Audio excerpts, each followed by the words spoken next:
Assalamualaikum warahmatullahi wabarakatuh. Kami dari kelompok 2 ingin mendiskusikan tugas dasar pemrograman yang diberikan oleh Ibu Anggraini Mulinda ST M Eng.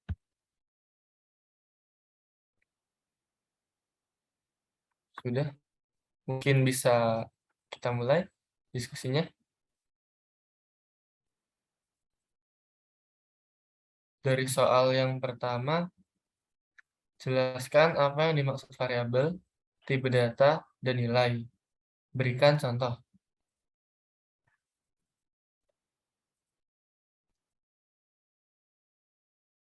Untuk variabel, didefinisikan sebagai tempat yang digunakan untuk menyimpan suatu data, bisa berupa angka ataupun teks. Contohnya itu kayak variabel X, luas, KL, dan float.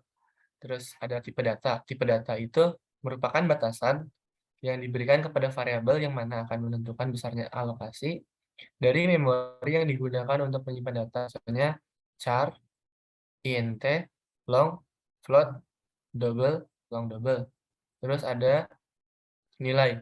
Nilai yang tetap berarti konstanta yang tidak dapat diubah selama proses program sedang berlangsung. Konstanta harus didefinisikan terlebih dahulu di awal program.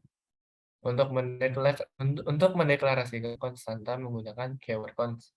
Contohnya, konstanta dapat bernilai integer, pecahan, karakter, dan string, seperti nilai PI, yaitu 22/7 atau 3,14, merupakan nilai konstantanya. Lalu nilai tidak dapat diubah atau nilainya tetap. Lalu nomor 2, mungkin dari teman-temanku ada yang bisa membacakan soalnya dan menjawab. Nomor Mengapa perlu mempelajari variabel dan tipe data sebelum belajar coding? Jelaskan.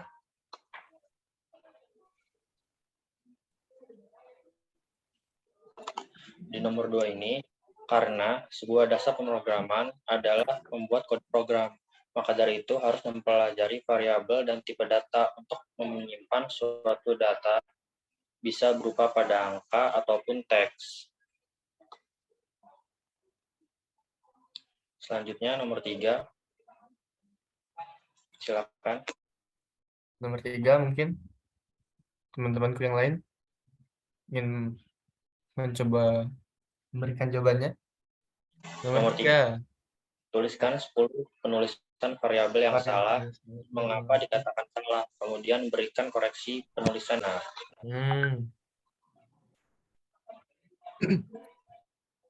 Kelewat, Mas. Untuk nomor 3 ini ada 10 contoh. Yang pertama, nomor 1, salah. Ini ada 1 kali. Alasannya 1x, Mas. awalnya 1x. 1x alasannya karena awalnya bukan huruf atau garis bawah, dapat diperbaiki dengan X1. Yang kedua, yang salahnya ini ada titik lalu X. Awalnya seharusnya bukan huruf dan ada titik. Perbandingan itu harusnya X. Yang ketiga, yang salah ada luas strip 1. Alasannya tidak boleh mengandung tanda minus atau strip. Perbaikannya yang betul adalah luas underscore 1. Yang keempat, yang salah luas lalu spasi 1. Alasannya tidak boleh mengandung spasi, harus diperbaiki dengan luas saja tanpa spasi. Yang kelima ada float. Alasannya tidak boleh sama dengan nama keyword dan function. Perbaikannya dibuat caps lock dengan tulisan float. Yang keenam, yang salahnya ada keliling, spasi, lingkaran. Alasannya tidak boleh mengandung spasi. Perbaikannya lingkaran, keliling, underscore, lingkaran. Yang ketujuh, untuk yang salahnya ada 11, lalu Y. Alasannya awalan harus huruf, tidak boleh angka. Dan perbaikannya jadi Y selalu 11. Nah, untuk nomor 8, yang salahnya ada jumlah, spasi, siswa. Ini alasan salahnya karena tidak boleh ada spasi. Lalu diganti dengan perbaikan jumlah underscore siswa. Nah, untuk 9, yang salahnya ada 6, 6, 6 underscore. Alasan salah karena harus diawali dengan huruf atau tanda underscore. Maka perbaikannya menjadi underscore 6, 6, 6. Lalu yang terakhir, nomor 10, yang salahnya ada pagar, lalu martabak. Tidak boleh diawali dengan simbol. Perbaikannya menjadi martabak saja. Lalu di nomor 4,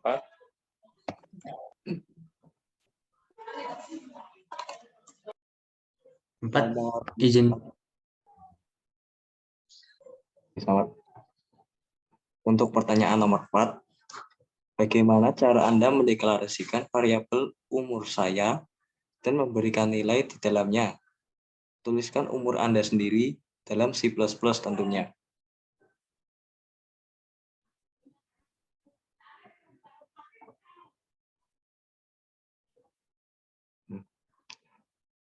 Dapat kita coba melalui aplikasi Dev C++ dengan karena kita mencari variabel umur saya yang mengandung angka, maka kita dapat menggunakan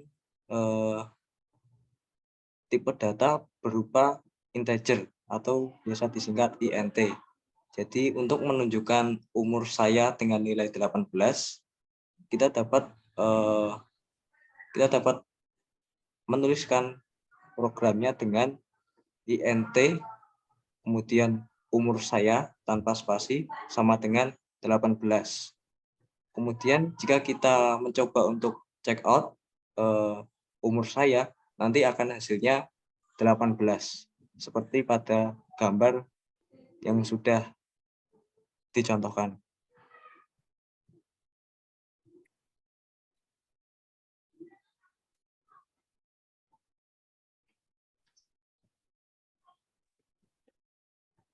Dan untuk nomor 5, pertanyaannya, apa beda skrip A dan B? Apabila di run, mengapa demikian?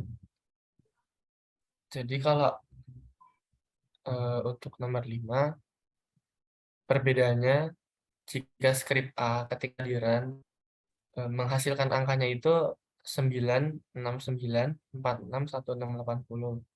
Sedangkan skrip B ketika di run menampilkan nilai sesuai dengan yang di input.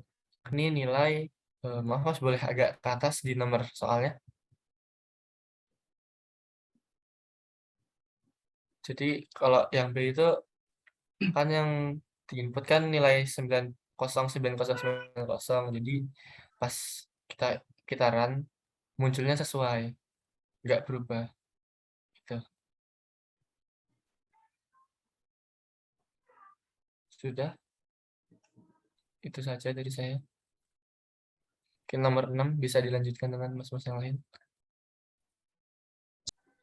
Nomor 6, jika program dieksekusi, berapa output tabunganku? Jelaskan mengapa demikian.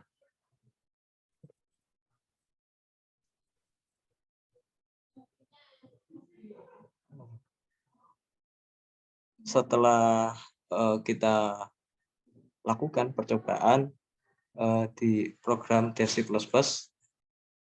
hasilnya yaitu output tabunganku 250, sebab variabel nilai yang terakhir di tabunganku menunjukkan nilai 250. Jadi nilai yang 500 itu tidak terdeteksi karena hanya menampilkan nilai dari tabunganku yang paling terakhir. Jadi semisal kita menginputkan lagi tabunganku itu 100, mungkin akan hasilnya tetap 100. Jadi karena kita inputnya hanya sampai 250, maka output tabunganku yaitu tetap nilai yang terakhir yaitu 250.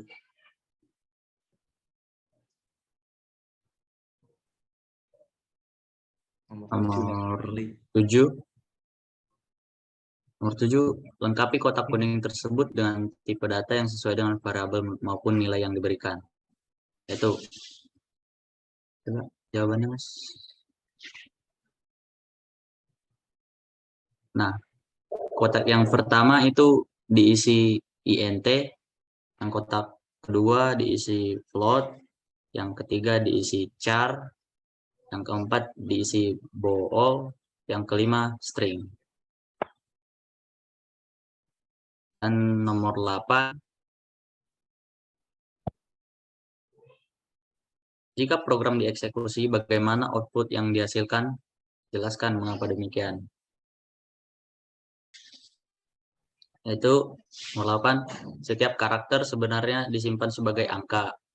Output akan tergantung pada function yang digunakan. Misalnya, jika kita memberikan angka 82 yang disimpan pada variabel bertipe char, maka count akan mencetak huruf R. Function lain mungkin akan mencetak sebagai angka 82. Count menampilkan huruf R karena ASCII huruf tersebut adalah 82.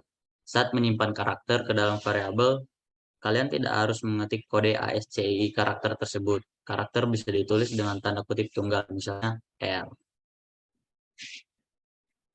Sekian dari kelompok kami. Apabila ada kesalahan maupun kekurangan dalam diskusi ini, mohon sekiranya dimaafkan. Wabillahi taufiq wal hidayah. Assalamualaikum warahmatullahi wabarakatuh. Waalaikumsalam warahmatullahi wabarakatuh.